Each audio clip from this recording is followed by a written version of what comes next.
प्रधानमंत्री नरेंद्र मोदी ने विश्व पर्यावरण दिवस पर पौधारोपण कर पर्यावरण संरक्षण का दिया संदेश। इलेक्ट्रिक बसों को भी किया रवाना।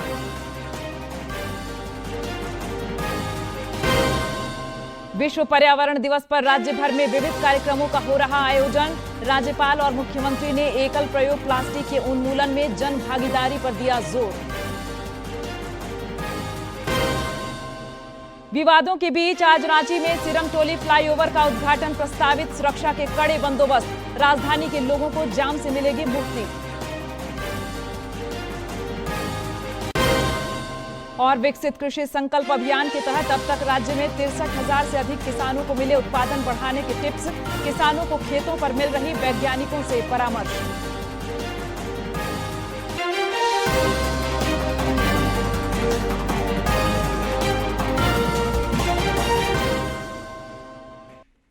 नमस्कार, खबरें झारखंड में आपका स्वागत है। मैं हूं प्रियंका और अब समाचार विस्तार से। बुलेटिन की शुरुआत करेंगे विश्व पर्यावरण दिवस की खबर से। विश्व पर्यावरण दिवस के उपलक्ष्य में आज झारखंड समेत देश दुनिया में कई जागरूकता कार्यक्रम आयोजित किए जा रहे हैं। प्रधानमंत्री नरेंद्र मोदी ने आज नई दिल्ली में इस उपलक्ष्य में एक पेड़ मां के नाम अभियान के तहत पौधारोपण किया। उन्होंने बरगद और सिंदूर का पौधा लगाया। प्रधानमंत्री से 1971 की युद्ध नारियों ने भी मुलाकात की। श्री मोदी ने इसके अलावा पर्यावरण अनुकूल 200 इलेक्ट्रिक बसों को भी रवाना किया। इसके साथ ही देश भर में एक पेड़ मां के नाम अभियान 2.0 की भी आज से शुरुआत हो गई है। इस अभियान के तहत देश भर में इस बार 10 करोड़ पेड़ लगाने का लक्ष्य है। प्रधानमंत्री ने पिछले वर्ष इस अभियान की शुरुआत की थी। राष्ट्रपति द्रौपदी मुर्मू ने विश्व पर्यावरण दिवस की शुभकामनाएं दी हैं।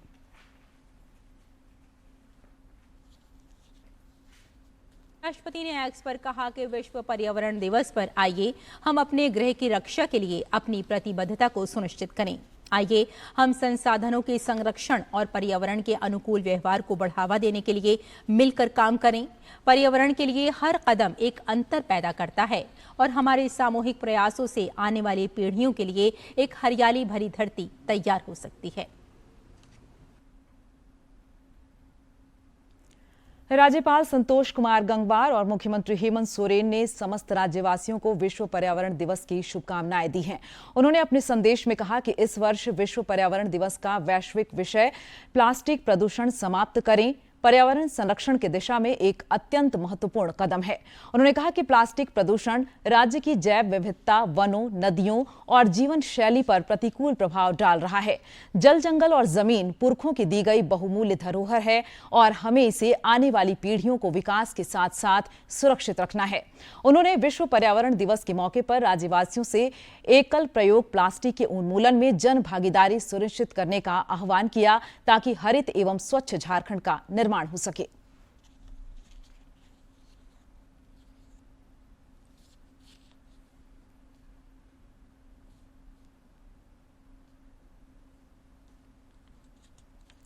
भारत के 2 और आर्द्र भूमि क्षेत्र वेटलैंड सूची में शामिल किए गए हैं, जिस पर प्रधानमंत्री नरेंद्र मोदी ने प्रसन्नता जताई है।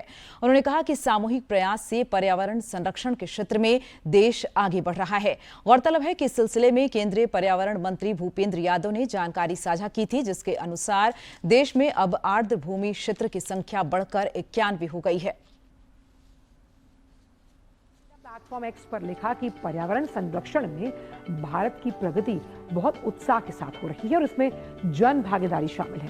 दरअसल केंद्रीय पर्यावरण, वन और जलवायु परिवर्तन मंत्री भूपेंद्र यादव ने पर्यावरण दिवस की पूर्व संध्या पर राजस्थान में फलौदी जिले के खीचन और उदयपुर जिले के मेन्नार को उन अंतर्राष्ट्रीय महत्व की आर्द्र भूमियों की सूची में शामिल किए जाने की जानकारी दी।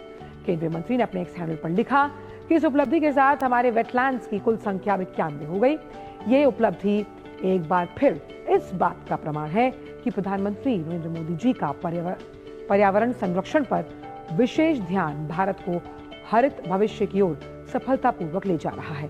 उन्होंने देशवासियों, विशेषकर राजस्थान के लोगों को हार्दिक बधाई दी है।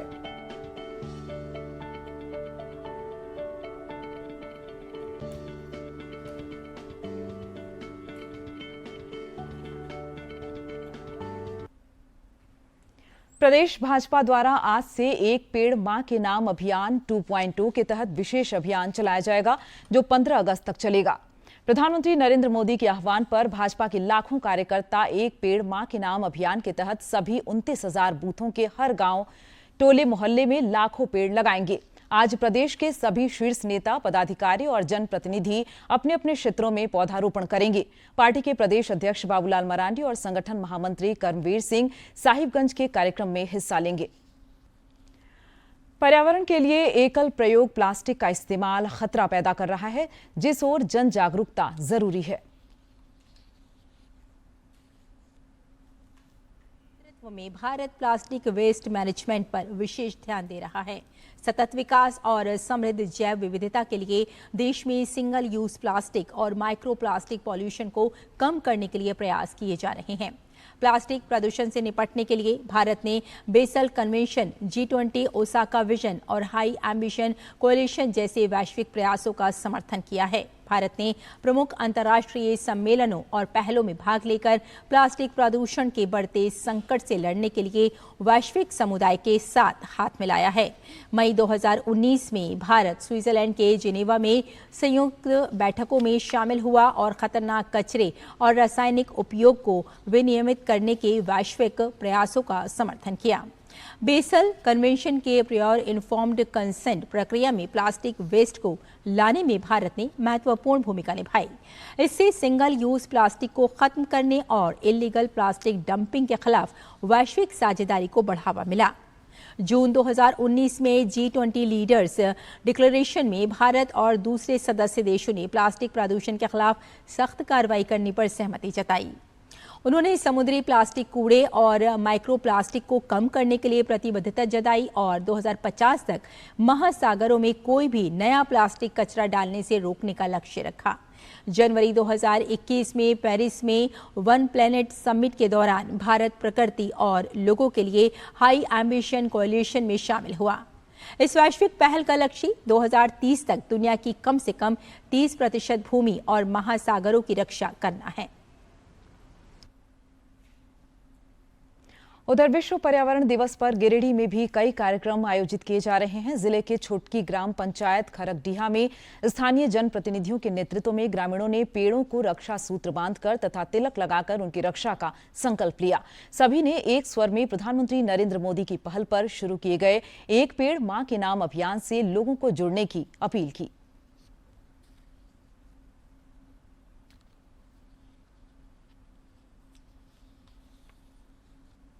रक्षाबंधन का कार्यक्रम करते हैं पर्यावरण दिवस के अवसर पर।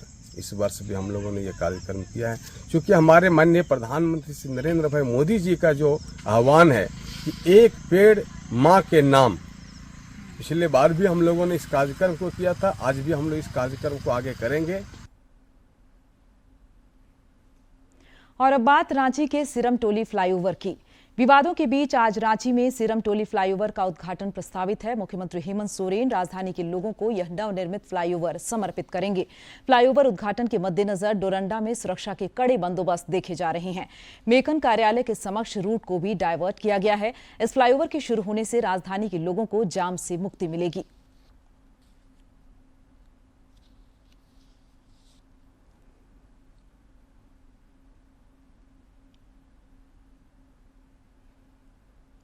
रक्षा मंत्री राजनाथ सिंह और रक्षा राज्य मंत्री संजय सेठ ने राष्ट्रपति भवन में कल राष्ट्रपति द्रौपदी मुर्मू से मुलाकात की।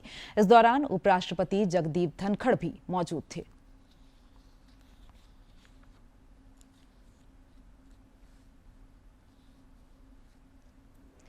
कोडरमा में आज कांग्रेस द्वारा जिला स्तरीय संविधान बचाओ रैली निकाली जाएगी, जिसमें प्रदेश अध्यक्ष केशव महतो कमलेश समेत अन्य नेता हिस्सा लेंगे। इधर कांग्रेस के प्रदेश अध्यक्ष कल ऑनलाइन माध्यम से निकाय चुनाव के सिलसिले में एक बैठक भी करेंगे। इस दौरान विभिन्न जिलों के जिला अध्यक्ष, जिला पर्यवेक्षक और निकाय तथा पंचायत के पर्यवेक्षक वर्चुअल माध्यम से इसमें शामिल होंगे। इस दौरान संगठन सृजन अभियान, प्रखंडों में संविधान बचाओ रैली और पेशा कानून जैसे मुद्दों पर भी विचार विमर्श की संभावना है। गिरिडीह में कल संपन्न जिला परिषद की बैठक में केंद्र प्रायोजित जल जीवन मिशन में गड़बड़ी का मामला जोर शोर से उठा। इस दौरान सदस्यों ने आरोप लगाया कि करोड़ों रुपए खर्च होने के बाद भी तंत्र की वजह से योजना का लाभ आम लोगों को नहीं मिल पाया है। मौके पर जिला परिषद की सचिव सह उप विकास आयुक्त स्मृति कुमारी भी मौजूद थीं। बैठक के दौरान सदस्यों को बताया गया कि गड़बड़ी करने वाले 3 संवेदकों को काली सूची में डालने के लिए सरकार को पत्र लिखा गया है।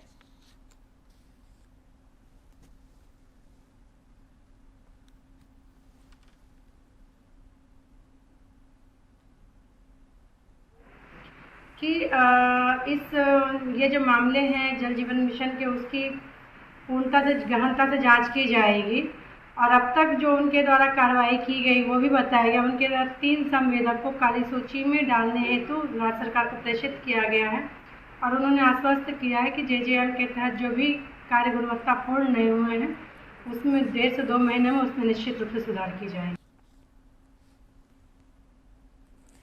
Jharkhand academic council JAC intermediate कला संकाय का परीक्षाफल आज जारी होगा। जैक अध्यक्ष डॉक्टर नटवा हांसदा और सचिव जयंत कुमार मिश्रा दोपहर 2 बजे परीक्षाफल जारी करेंगे। परीक्षार्थी 2:15 बजे से परीक्षा परिणाम ऑनलाइन देख सकेंगे। इस बार जैक इंटरमीडिएट संकाय की परीक्षा में लगभग 1.5 लाख विद्यार्थी शामिल हुए थे। विज्ञान और वाणिज्य संकाय का रिजल्ट पहले ही जारी किया जा चुका है। इंटर की परीक्षा इस बार 11 जनवरी से 4 मार्च के बीच आयोजित की गई थी। और आपका पसंदीदा डीडी झारखंड नए तेवर और नए कलेवर के साथ आपके बीच है, ताकि पल पल की खबरें आप तक पहुंचे।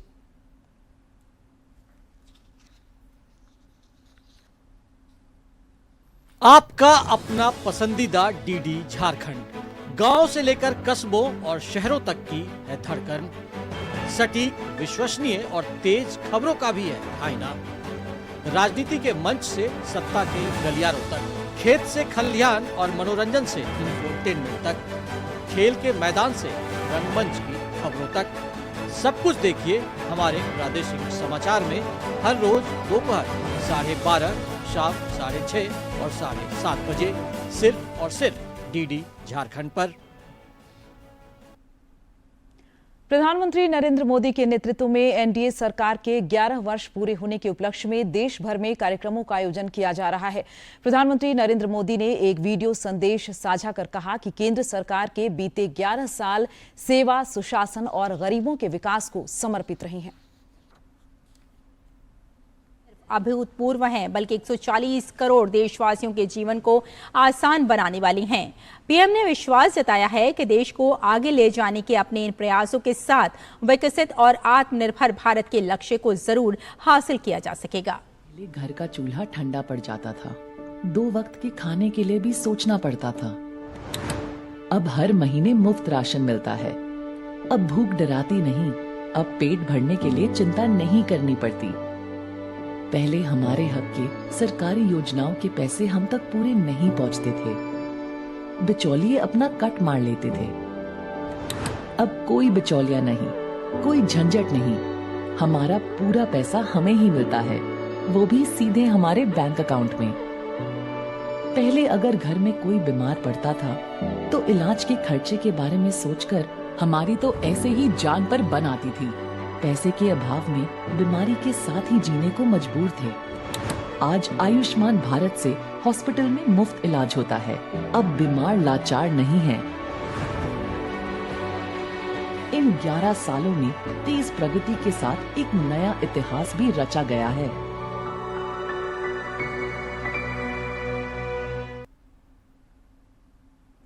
पर्यावरण संरक्षण के प्रति लोगों का ध्यान आकृष्ट कराने के लिए हर वर्ष 5 जून को विश्व पर्यावरण दिवस मनाया जाता है। Report.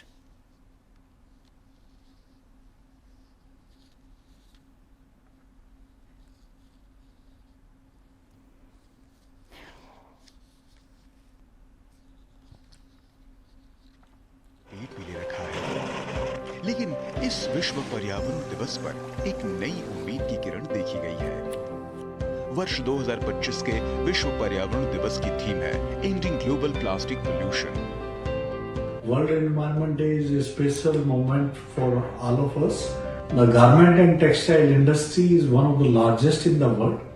It provides jobs to millions, especially in Asia and India, but it also creates a large environment footprint and textile waste, old cloth, fabric scrap and unused material, which can harm the environment if not managed properly.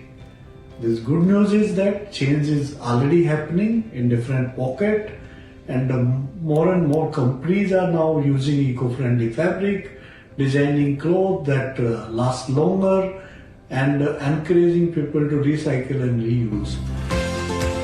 संयुक्त राष्ट्र पर्यावरण कार्यक्रम के नेतृत्व में दुनिया एकजुट हो रही है प्लास्टिक पोल्यूशन से लड़ने के लिए। प्लास्टिक प्रदूषण 3 वैश्विक पर्यावरणीय संकटों को बढ़ावा देता है: जलवायु परिवर्तन, जैव विविधता की हानि और प्रदूषण व कचरा। हर साल 1.1 करोड़ टन प्लास्टिक हमारे जल स्रोतों में पहुंचता है, जिससे $600 अरब तक का नुकसान होता है। लेकिन अब समय बदल रहा है। भारत में उद्योग जगत जागरूक हो रहा है और कारोबार के हर फैसले में अब सस्टेनेबिलिटी को प्राथमिकता दी जा रही है। I would say right from the water generation, what we do, we generate water in our resort in Delhi is called as the Rosier. We generate the water which we serve to the guests from the moisture in the air through the solar panels, right? So that means we avoid the plastic bottles. We obviously have the glass bottles, and we refill the glass bottles, which saves again a lot of chemical, a lot of detergents, a lot of other water also is saved from there onwards. We make sure the water is 100% recycled in our hotels and resorts. And we also make sure that most, I would say at least 95% of the paper is all eradicated from our hotels and resorts. प्रधानमंत्री नरेंद्र मोदी की पहल एक पेड़ मां के नाम एक विचार जो देश से निकलकर वैश्विक बन गया। मां के नाम लगाया गया एक छोटा सा पौधा पर्यावरणीय चेतना और मातृत्व को समर्पित प्रतीक बन गया है। चलिए इस पर्यावरण दिवस पर एक नए विकसित भारत की नींव रखें। पर्यावरण बचाने का वक्त अब आ गया है। एक छोटा सा कदम एक बड़ा बदलाव ला सकता है। प्लास्टिक से दूरी, प्रकृति से दोस्ती। इस पर्यावरण दिवस आइए हम सब मिलकर बदलाव की शुरुआत करें। कैमरा पर्सन विश्वबंधु और मोंटी के साथ मैं तापस भट्टाचार्य, दूरदर्शन समाचार, दिल्ली। विश्व पर्यावरण दिवस पर रांची, जमशेदपुर और देवघर समेत राज्य के विभिन्न जिलों में विविध कार्यक्रमों का आयोजन हो रहा है।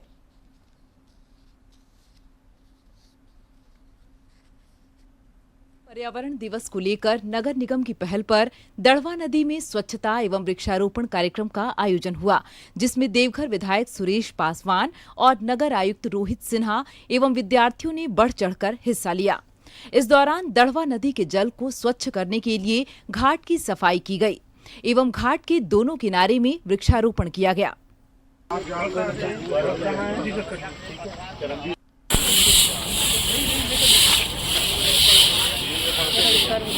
मौके पर नगर आयुक्त रोहित सिन्हा ने बताया कि निगम क्षेत्र में लोगों को वाटर हार्वेस्टिंग और नदियों के जल स्वच्छ बनाने के लिए प्रेरित किया जा रहा है। शिवगंगा घाट पर भी स्वच्छता कार्यक्रम चलाया जाएगा। साथ ही शाम को महाआरती का आयोजन किया जाएगा। उसी आशय में ये पहली बार हम लोगों ने यहाँ पर ये एक्टिविटीज किया है, जिसमें वेरियस एक्टिविटी हुआ है। प्लांटेशन का एक्टिविटी हुआ है, क्लीननेस का एक्टिविटी आपको हुआ है। हम लोग ने शपथ लिया है और हम लोग इंश्योर करना चाहते हैं कि ये वाटर बॉडीज वगैरह हमारा सुरक्षित और स्वच्छ रहे। विश्व पर्यावरण दिवस के अवसर पर जमशेदपुर में स्वच्छता अभियान के ब्रांड एम्बेसडर पप्पू सरदार ने बिष्टुपुर स्थित राम मंदिर परिसर में लोगों के बीच फलदार वृक्ष का वितरण किया। उन्होंने लोगों से प्लास्टिक का उपयोग न करने की अपील की, साथ ही कपड़े या कागज का थैला लेकर बाजार जाने का आग्रह किया। कर रहे कि वो प्लास्टिक मुक्त देश बनाए, ताकि हमारे देश में अगर प्लास्टिक मुक्त रहेगा तो पर्यावरण साफ रहेगा और अच्छा रहेगा। मैंने कुछ इस तरीके से कार्ड बनाए हुए हैं। वहीं मंदिर परिसर पहुंची महिलाओं ने पहले फलदार वृक्ष में राम लिखकर पेड़ की पूजा अर्चना की और उसके बाद राम मंदिर की पुरोहित के द्वारा पूरे विधि विधान और पूजा पाठ कर मंदिर परिसर में वृक्ष लगाया गया। इस दौरान सबों ने पर्यावरण संरक्षण का संकल्प लिया। ये आज बहुत ज़रूरी भी है। जिस तरह से प्रदूषण फैल रहा है उससे पर्यावरण का हमारा ये के लिए बहुत ज़रूरी है। तो बेसिकली हम लोग कैरी बैग को रिप्लेस करने के लिए कपड़े के थैले का प्रयोग करें, कागज़ के थैले का प्रयोग करें, जूट बैग का प्रयोग करें। तो इस प्रकार से हम अपने पर्यावरण को आने वाले भविष्य के लिए बचा सकते हैं। विश्व पर्यावरण दिवस पर राज्य के अन्य जिलों में भी कार्यक्रमों का आयोजन किया जा रहा है। डीडी न्यूज के लिए देवघर से मनीष दुबे और जमशेदपुर से राजेश कुमार लालदास की रिपोर्ट। केंद्र सरकार ने 16वीं जनगणना की तिथियों का ऐलान कर दिया है। फरवरी 2027 में जनगणना की जाएगी, जिसे 1 मार्च 2027 तक पूरा कर लिया जाएगा। पहाड़ी राज्यों के बर्फीले इलाकों में इसे अक्टूबर 2026 में पूरा किया जाएगा। इस बार जनगणना के साथ ही जातीय गणना भी होगी। गृह मंत्रालय ने एक बयान जारी कर इस आशय की घोषणा की है। देश में जनगणना और जाति की गिनती 2 फेज में कराई जाएगी। इसका पहला चरण 1 अक्टूबर 2026 से शुरू होगा, वहीं दूसरे चरण की शुरुआत 1 मार्च 2027 से होगी।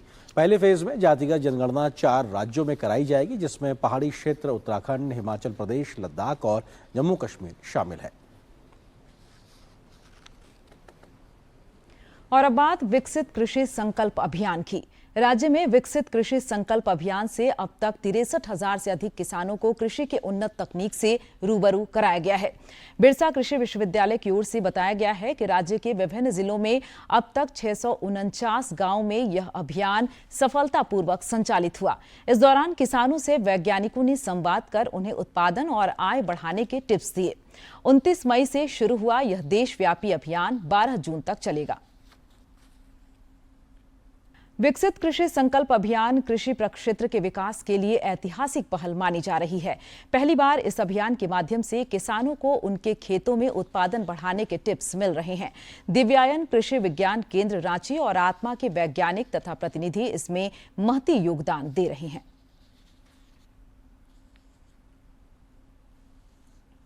अभियान जारी है। कृषि वैज्ञानिक किसानों के खेतों तक पहुंचकर उन्हें कृषि की उन्नत तकनीकों से रूबरू करा रहे हैं, ताकि अन्नदाता उत्पादन और आय बढ़ा सकें। रांची के मोरहाबादी स्थित दिव्यायन कृषि विज्ञान केंद्र और आत्मा भी इस अभियान में महती योगदान दे रहा है। कृषि वैज्ञानिक डॉक्टर मनोज कुमार सिंह, डॉक्टर विशाखा सिंह और डॉक्टर राम्या एन ने किसानों को DSR विधि से धान की खेती, बीजोपचार तकनीक, प्राकृतिक एवं जैविक कृषि विधि, रोग एवं कीट प्रबंधन समेत कई जानकारियां दी। डॉक्टर मनोज कुमार ने बताया कि किसानों को वैज्ञानिक तकनीक से आधुनिक कृषि प्रणाली से अवगत कराया गया। हम आम बागान मनरेगा की तरफ से 21-22 में लगाए थे और इस बार ये आम फला भी है। ये तो लग रहा है आम्रपाली है ये है, और ये जो है 3 साल का आपका हो गया जो है। ये आपके लिए तो बहुत अच्छा एक सोर्स है कि अपने क्षेत्र में अपने लोगों के बीच में रह करके यहाँ पर ये आम का बागान लगाए हैं, लेकिन उसकी खाद की देखरेख बढ़िया ढंग से करिए, जिससे ये पौधे का विकास अच्छा हो। कृषि वैज्ञानिकों ने किसानों से सीधा संवाद किया और उन्हें पशुपालन, बागबानी, मत्स्य पालन और कृषि विकास के टिप्स दिए, जिससे किसानों में नई ऊर्जा का संचार हुआ। कृषि पदाधिकारी वैज्ञानिक आए हुए थे, जो हमारे कृषि के बारे में बहुत सारा जानकारी दिए, जो हमें भी सीखने को मिला। आज हमारे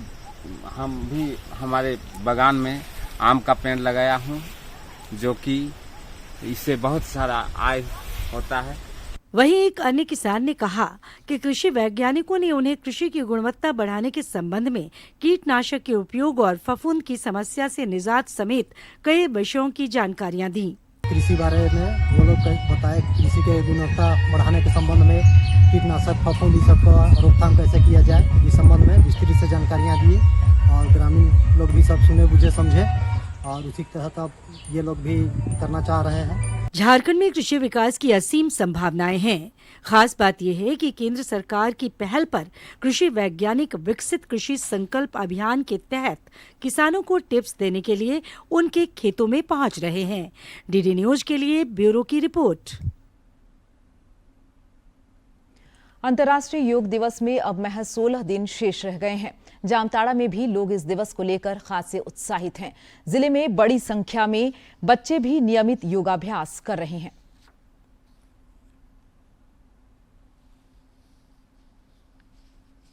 जामताज जिले के ग्रामीण क्षेत्रों में योग के प्रति लोगों में रुचि बढ़ी है।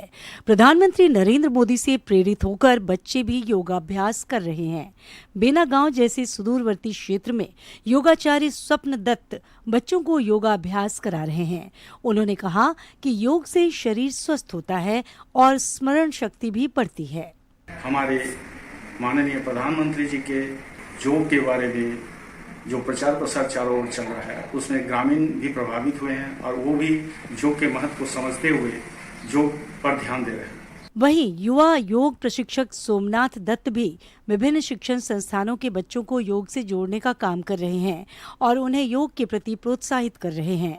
बच्चे भी योगा के प्रति बहुत ही जागरूक है, उत्सुक है। हमारे माननीय प्रधानमंत्री जी हमेशा बोलते हैं कि हमें अपने दिनचर्या में थोड़े समय निकालकर योगा को करना चाहिए। इससे ना ही हमारा तन शांत रहेगा बल्कि हमारा मन और बुद्धि भी शांत रहेगा। नियमित रूप से योगाभ्यास कर रहे शिशु योग साधकों ने कहा कि पढ़ाई से थोड़ा समय निकाल कर वे योगाभ्यास जरूर करते हैं, जिससे उनकी मानसिक क्षमता और स्मृति स्तर का विकास हो रहा है। यहाँ पे रोज योग कराया जाता है क्योंकि इससे हमारा शरीर मानसिक रूप से स्वस्थ रहता है और हमें पढ़ाई में भी रुचि रहता है। हमारे प्रधानमंत्री नरेंद्र मोदी कहते हैं योग करने से हमारा दिमाग और शरीर स्वस्थ रहता है। प्रधानमंत्री मोदी जी भी कहते हैं कि योग करने से हमारा शरीर भी स्वस्थ रहता है और हम मानसिक से भी हम लोग स्वस्थ रहते हैं। नियमित योगाभ्यास मानसिक और शारीरिक स्वास्थ्य के लिए हितकारी है। निरोगी रहने के इस मंच को देश दुनिया के सभी लोग आत्मसात कर रहे हैं। डीडी न्यूज के लिए जामताड़ा से सुभाष प्रसाद सिंह की रिपोर्ट। और अब बात अयोध्या राम मंदिर में प्राण प्रतिष्ठा अनुष्ठान कार्यक्रम की। अयोध्या राम मंदिर में राम दरबार की प्राण प्रतिष्ठा अनुष्ठान कार्यक्रम चल रहे हैं। वैदिक मंत्रोच्चार के बीच प्राण प्रतिष्ठा कार्यक्रम में आज उत्तर प्रदेश के मुख्यमंत्री योगी आदित्यनाथ भी शामिल हुए। 101 आचार्य द्वारा इस सिलसिले में अनुष्ठान को संपन्न कराया जाएगा।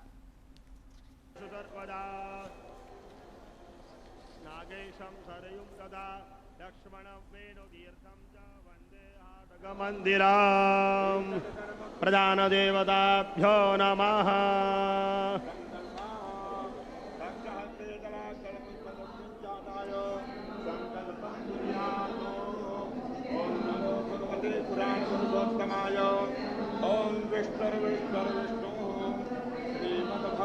महापुरुषस्य विष्णुराज्ञया प्रवर्तमानस्य। राज्य भर में बकरीद का त्यौहार 7 जून को मनाया जाएगा, जिसको लेकर विभिन्न जिलों में शांति समिति की बैठकें आयोजित की जा रही हैं। बकरीद को लेकर पुलिस महानिदेशक अनुराग गुप्ता ने भी अधिकारियों के साथ उच्च स्तरीय बैठक की और जरूरी निर्देश दिए। उन्होंने कहा कि सोशल मीडिया में अफवाह फैलाने वालों के खिलाफ सख्त कार्रवाई होगी। उधर जमशेदपुर के सिद्धगोड़ा टाउन हॉल में उपायुक्त कर्ण सत्यार्थी और वरीय पुलिस अधीक्षक पीयूष पांडे की मौजूदगी में बकरीद के मद्देनजर केंद्रीय शांति समिति की बैठक हुई। इस दौरान उन्होंने सभी से सौहार्दपूर्ण वातावरण में त्यौहार मनाने की अपील की।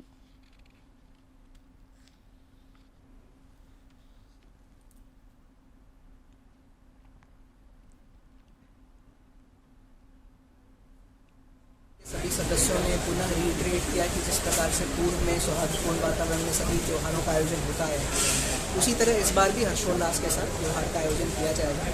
किसी भी रूमर पे, किसी भी साइबर रिलेटेड क्राइम पे किसी का विश्वास हमारे सिटीजन्स नहीं करेंगे। कहीं भी कोई घटना यदि घटित होती भी है तो सर्वप्रथम प्रशासन को सूचित करें।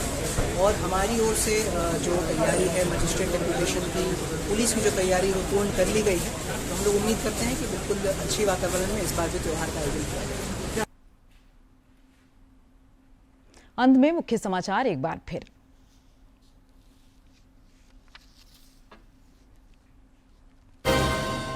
प्रधानमंत्री नरेंद्र मोदी ने विश्व पर्यावरण दिवस पर पौधरोपण कर पर्यावरण संरक्षण का दिया संदेश। इलेक्ट्रिक बसों को भी किया रवाना।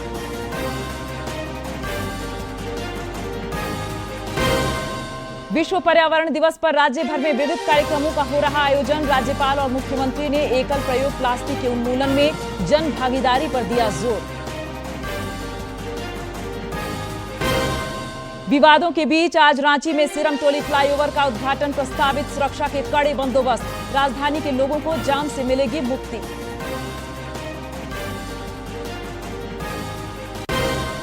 और विकसित कृषि संकल्प अभियान के तहत अब तक राज्य में 63,000 से अधिक किसानों को मिले उत्पादन बढ़ाने के टिप्स। किसानों को खेतों पर मिल रही वैज्ञानिकों से परामर्श।